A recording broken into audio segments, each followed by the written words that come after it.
نانک۔ قوم نے پیغام گوتم کی ذرا پرواہ نہ کی، قدر پہچانی نہ اپنے گوہر یکداں نہ کی۔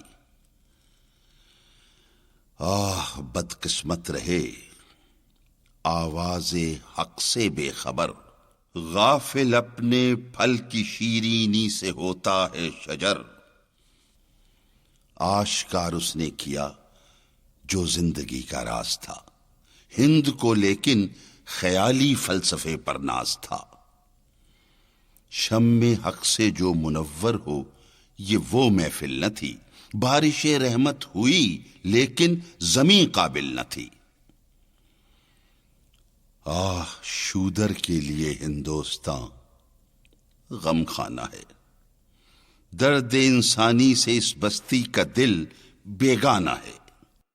برہمن سرشار ہے اب تک مئے پندار میں، شم گوتم جل رہی ہے محفل اغیار میں۔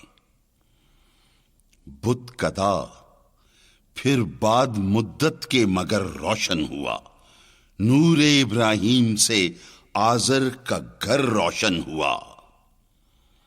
پھر اٹھی آخر صدا توحید کی پنجاب سے، ہند کو ایک مرد کامل نے جگایا خواب سے۔